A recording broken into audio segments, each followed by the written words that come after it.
9월 21일 2021 다시 말씀으로 매트인 성경 정교인 성경 일독 365일 264일째 날 하나님 앞에 예배합니다. 이제 우리 다 같이 사도신경으로 신앙 고백합니다. 전능하사 천지를 만드신 하나님 아버지를 내가 믿사오며 그 외아들 우리 주 예수 그리스도를 믿사오니 이는 성령으로 잉태하사 동정녀 마리아에게 나시고 본디오 빌라도에게 고난을 받으사 십자가에 못 박혀 죽으시고 장사한 지 사흘 만에 죽은 자 가운데서 다시 살아나시며 하늘에 오르사 전능하신 하나님 우편에 앉아 계시다가 저리로서 산자와 죽은 자를 심판하러 오시리라. 성령을 믿사오며 거룩한 공회와 성도가 서로 교통하는 것과 죄를 사하여 주시는 것과 몸이 다시 사는 것과 영원히 사는 것을 믿사옵나이다. 아멘. 오늘 우리가 함께 읽을 하나님의 말씀은 구약성경 사무엘하 17장과 고린도후서 10장 그리고 가정에서 에스겔서 24장과 시편 72편을 함께 교독하시면 되겠습니다. 먼저 우리가 함께 읽을 하나님의 말씀은 사무엘하 17장입니다. 사무엘하 17장 1절부터 받들어 봉독합니다. 아히도벨이 또 압살롬에게 이르되 내가 이제 사람 12,000명을 택하게 하소서. 오늘 밤에 내가 일어나서 다윗의 뒤를 추적하여 그가 고나고 힘이 빠졌을 때에 기습하여 그를 무섭게 하면 그와 함께 있는 모든 백성이 도망하리니 내가 다윗 왕만 쳐 죽이고 모든 백성이 당신께 돌아오게 하리니 모든 사람이 돌아오는 왕이 찾는 이 사람에게만 달렸음이라. 그리하면 모든 백성이 평안하리이다 하니 압살롬과 이스라엘 장로들이 다 그 말을 옳게 여기더라. 압살롬이 이르되 알렉 사람 후세도 부르라. 우리가 이제 그의 말도 듣자 하니라. 후세가 압살롬에게 이르매 압살롬이 그에게 말하여 이르되 아히도벨이 이러이러하게 말하니 우리가 그 말대로 행하랴. 그렇지 아니하거든 너는 말하라 하니 후세가 압살롬에게 이르되 이번에는 아히도멜이 베푼 계략이 좋지 아니하니이다 하고 또 후세가 말하되 왕도 아시거니와 왕의 아버지와 그의 추종자들은 용사라. 그들은 들에 있는 곰이 새끼를 빼앗긴 것 같이 격분하였고 왕의 부친은 전쟁에 익숙한 사람인즉 백성과 함께 자지 아니하고 지금 그가 어느 굴에나 어느 곳에 숨어 있으리니 혹 무리 중에 몇이 먼저 엎드려지면 그 소문을 듣는 자가 말하기를 압살롬을 따르는 자 가운데서 패함을 당하였다 할지라.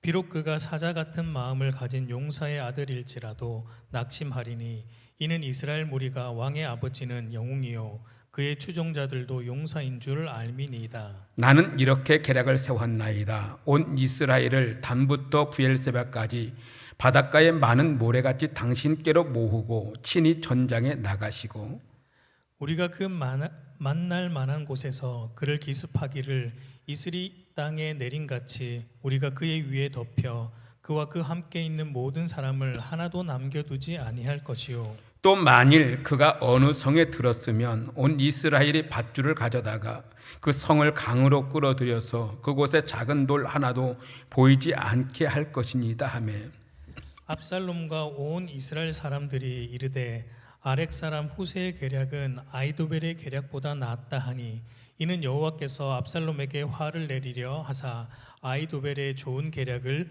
물리치리라고 명령하셨음이더라. 이에 후세가 사독과 아비아달 두 제사장에게 이르되 아히도벨이 압살롬과 이스라엘 장로들에게 이러이러하게 계략을 세웠고 나도 이러하게 계략을 세웠으니 이제 너희는 빨리 사람을 보내 다윗에게 전하기를 오늘 밤에 광야 나루트에서 자지 말고 아무쪼록 건너가소서 하라. 혹시 왕과 그를 따르는 모든 백성이 몰사할까 하노라 하니라.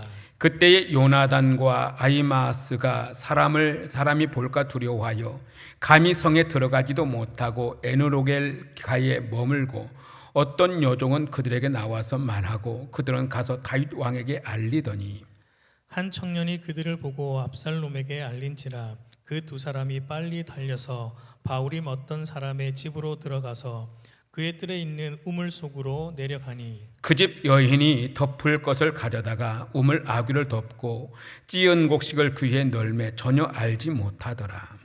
압살롬의 종들이 그 집에 와서 여인에게 묻되 아히마아스와 요나단이 어디 있느냐 하니 여인이 그들에게 이르되 그들이 시내를 건너가더라 하니 그들이 찾아도 만나지 못하고 예루살렘으로 돌아가니라. 그들이 간 후에 두 사람이 우물에서 올라와서 다윗 왕에게 가서 다윗 왕에게 말하 이르되 당신들은 일어나 빨리 물을 건너가소서. 아히도벨이 당신을 해하려고 이러이러하게 계략을 세웠나이다. 다윗이 일어나 모든 백성과 함께 요단을 건널세 새벽까지 한 사람도 요단을 건너지 못한 자가 없었더라. 아히도벨이 자기 계략이 시행되지 못함을 보고 나귀의 안장을 지우고 일어나 고향으로 돌아가 자기 집에 이르러 집을 정리하고 스스로 목매어 죽음에 그의 조상의 묘에 장사되니라. 이에 다윗은 마하나임에 이르고 압살롬은 모든 이스라엘 사람과 함께 요단을 건너니라. 압살롬이 아마사로 요압을 대신하여 군주휘관으로 삼으니라. 아마사는 이스라엘 사람 아드라라 하는 자의 아들이라. 이드라가 나하스의 딸 아비갈과 동침하여 그를 낳았으며 아비갈은 요압의 어머니 수루야의 동생이더라. 이에 이스라엘 무리와 압살롬이 길르앗 땅에 진치니라. 다윗이 마하나임에 이르렀을 때에 암몬 족속이 속한 라빠 사람 나하스의 아들 소비와 로데발 사람 암미헬의 아들 마길과 로글림 길르앗 사람 바슬실레가 침상과 대야와 질그릇과 밀과 보리와 밀가루와 볶은 곡식과 콩과 팥과 볶은 녹두와 꿀과 버터와 양과 치즈를 가져다가 다윗과 그와 함께한 백성에게 먹게 하였으니 이는 그를 생각에 백성이 들에서 시장하고 곤하고 목마르겠다 함이더라. 아멘. 이제 우리가 하나님의 말씀을 함께 읽었습니다. 오늘은 사무엘하 17장과 고린도후서 10장 그리고 가정에서 에스겔 24장과 시편 72편을 읽게 되는데요. 우리 이 말씀을 중심 주제로 삼는다면 하나님의 능력이라고 말할 수가 있겠습니다. 먼저 우리가 읽었던 사무엘하 17장은 하나님께서 친히 모략을 패하시고 하나님께서 계획하신 대로 이루심을 말하고 있고, 고린도후서 10장은 우리들의 싸우는 무기는 사람의 무기가 아니라 하나님의 영적 무기, 하나님의 세우시는 은혜를 말하고 있고요. 에스겔서 24장은 눈에 기뻐하는 것을 취하심으로 우리 인간의 계획을 패하심을 보게 되고, 시편 72편은 기이한 일을 행하시는 하나님에 대해서 기록하고 있습니다. 성경의 모든 것들이 하나님의 능력에 대한 기록이죠. 그래서 우리는 이 말씀을 통해서 우리의 생각과 우리의 계략이 앞서감이 아니라 하나님의 선하신 뜻이 앞서갈 수 있기를 간절히 소망합니다. 오늘은 2021년 추석 명절 아침 새벽입니다. 여러분의 가정에 하나님의 거룩한 은총과 축복이 함께 하시길 바랍니다. 오늘 사무엘의 17장은 아히도벨과 후세의 계략 대결의 이야기가 기록되어 있습니다. 압살롬의 반역 가운데 도망하며 또 피하고 있던 다윗을 어떻게 하여 제거할 것인가 라고 하는 계략의 모습 속에서 먼저 아히도벨은 최고의 계략가답게 치명적인 전략을 제시합니다. 다윗의 무리가 힘이 빠졌을 때 속기 추적하여 뒤에서 치자라고 하는 계략이었습니다. 그런데 후세가 그 계략을 막아섭니다. 다윗은 전쟁에 익숙한 사람이고 그를 따르는 모든 사람들은 다 용사이기 때문에 함부로 달려들지 말고 시간을 두고 잘 정비하여 한 번에 다 죽이자라고 하는 계략이었습니다. 압살롬이 후세의 계략을 받아들입니다. 그 사이에 후세가 사람들을 보내서 다윗을 멀리 피하여 도망가게 만듭니다. 아히도벨은 자기의 계략이 먹히지 않은 것을 보고 이 역모가 실패로 끝날 것을 짐작하고 고향으로 스스로 돌아가서 목매여 죽는 것을 보게 됩니다. 반역자 압살롬과 다윗이 드디어 맞붙습니다. 본문에는 하나님 이야기는 한 번도 나오지 않아요. 인간의 계략들, 사람들의 계략 대결만이 기록되어져 있는 것을 보게 됩니다. 그러나 이 모든 사건들 하나님의 이름이 기록되지 않았다고 해서 하나님이 그 역사 속에 등장하지 아니함이 아니라 하나님은 이 모든 사건들 뒤에서 친히 서 계셨고 그 일을 이루어가고 계시다는 것이죠. 성경에 말씀하신 대로 사람이 계획할지라도 그 일을 이루시는 분은 하나님이라고 했습니다.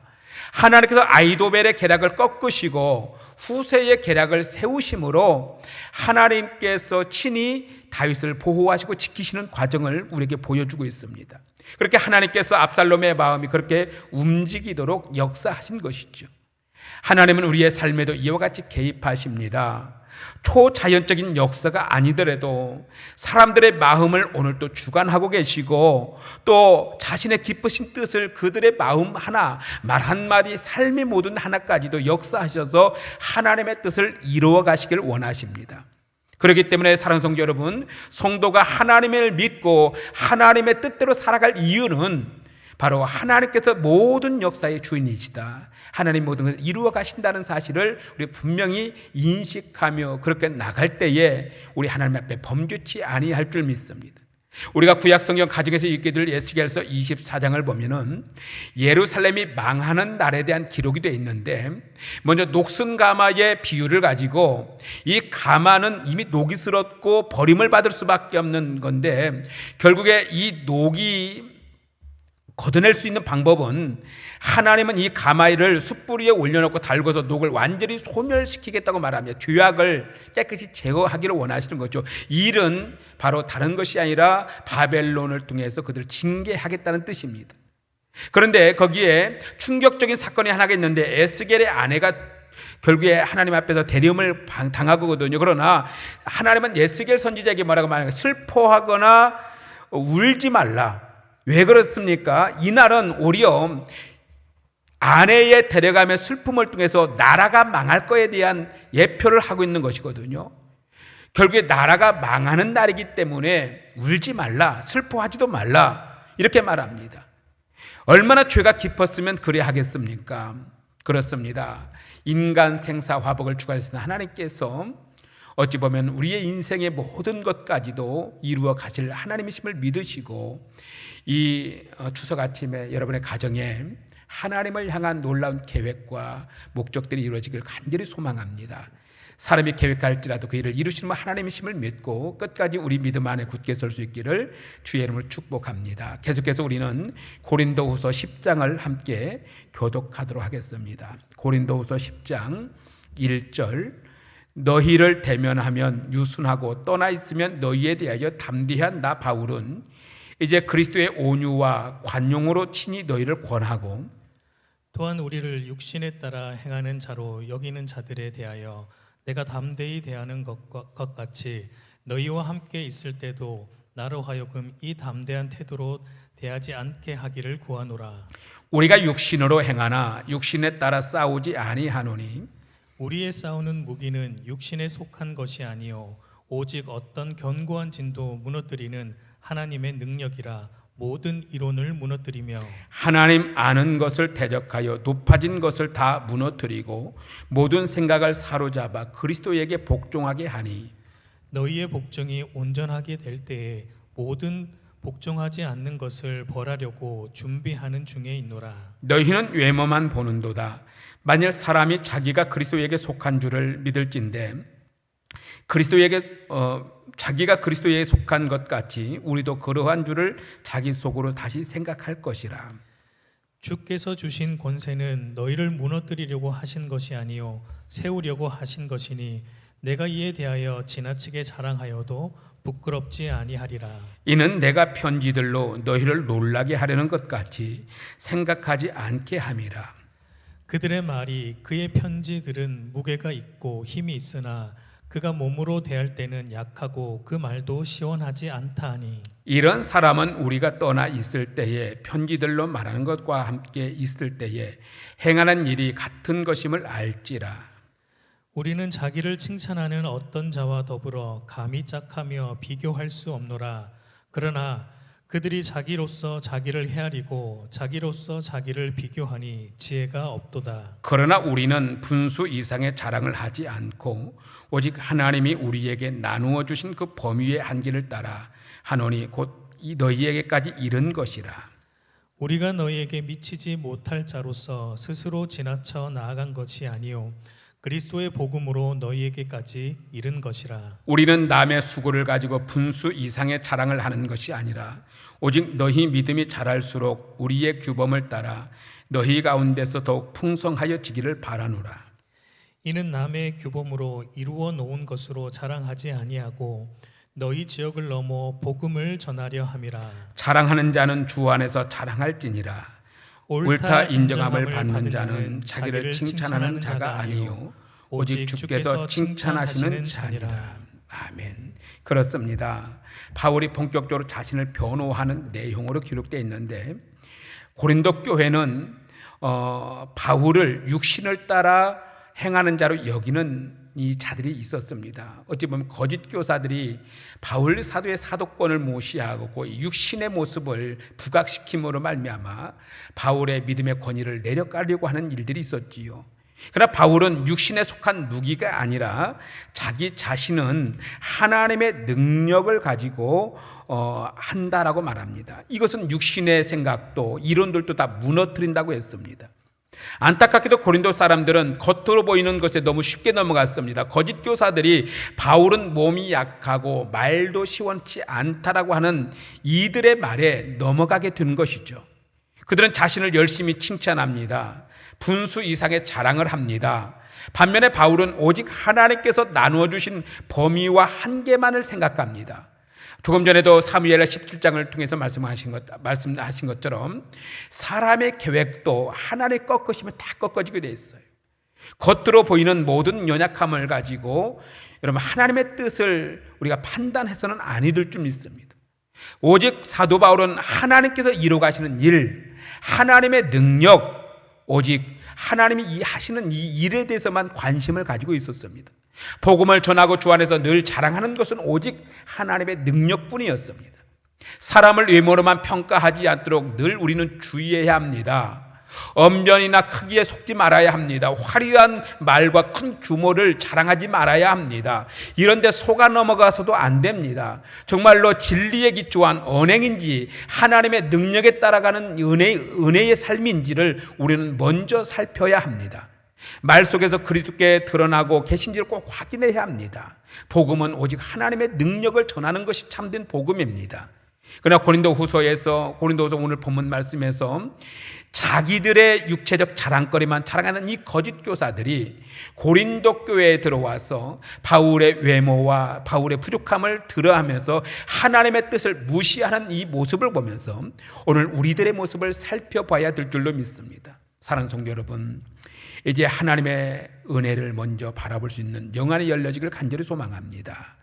그래서 시편 72편에 시편 기자는 이렇게 말합니다. 72편 1절에 하나님이여 주의 판단력을 왕에게 주시고 주의 공의를 왕의 아들에게 주옵소서. 참 귀한 기도입니다. 내 생각이 앞서가지 않고 내 마음이 앞서가지 않고 하나님이여 주의 판단력을 주시옵소서 라고 했던 이 기도는 대단한 믿음의 또 신앙의 기도인 줄 믿습니다. 오늘 우리들도 그렇습니다. 하나님의 은혜 안에서 먼저 하나님의 능력을 따라 살아가는 거룩한 성도 되어지기를 주의 이름으로 축원합니다. 그럴 때에 그런 역사들이 우리 가운데 나타날 줄로 믿습니다. 이제 우리 다 같이 이 말씀을 붙들고 기도합니다.